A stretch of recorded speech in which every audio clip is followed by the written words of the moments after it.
So we think this allocation actually makes sense to come from the public equity allocation. Because if you think about what's in your public equity allocation today, a lot of the businesses in there are going to be disrupted by this technology. And so it's not necessarily just a investment into the growth of this technology. It's actually, in many ways, a hedge against the disruption of the rest of your portfolio.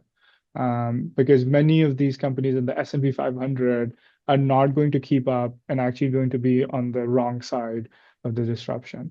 And so we think a sleeve of public equity into applied AI, we feel can actually be both a source of growth for the portfolio, but also a source of a more natural hedge to the rest of the S&P 500.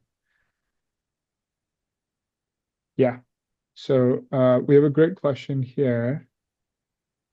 We are going to answer. So the question is talking about how we intend to measure how well a company is leveraging AI, and how do we keep track of it over time. And this was, how we invested, I think, quite well in the blockchain world, is we had a very specific framework. And the framework was there has to be adoption, not just when we invest, but throughout the period that we hold the investment.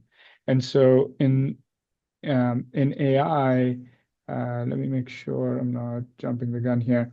The two main things that we're measuring is the data and the distribution to be able to screen through all of the noise. And we actually will show you a demo where we are using AI to be able to give these scores through thousands and thousands of companies. And the AI is helping us screen the businesses, but then we're going in and doing the same, elbow grease work that we've always done, of speaking to the management teams, of understanding deeply the direction of the business, and then understanding how they have a data advantage and a distribution advantage. Because the truth is, the vast, vast majority of companies that are talking about AI have no data, no distribution advantage, and have no revenue being generated from their AI products and services.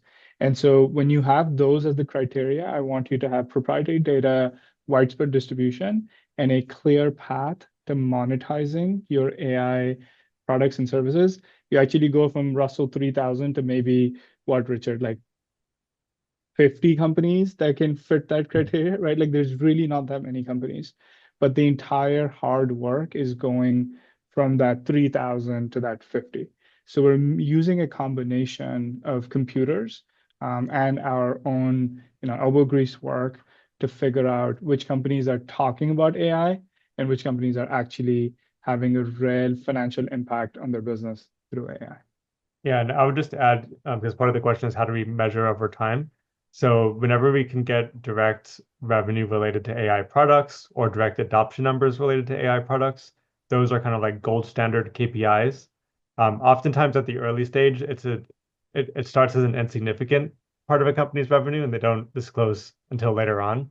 But they're still often having live or having videos and presentations about their emerging products and letting people demo them. So there's also a qualitative aspect of just tracking those products' development and usefulness over time. And we're very, very biased towards products that we can test and verify the usefulness ourselves. And I think that's a key part of our advantage. It was true for blockchain. We tested hundreds of products over time, and we're testing hundreds of AI products over time.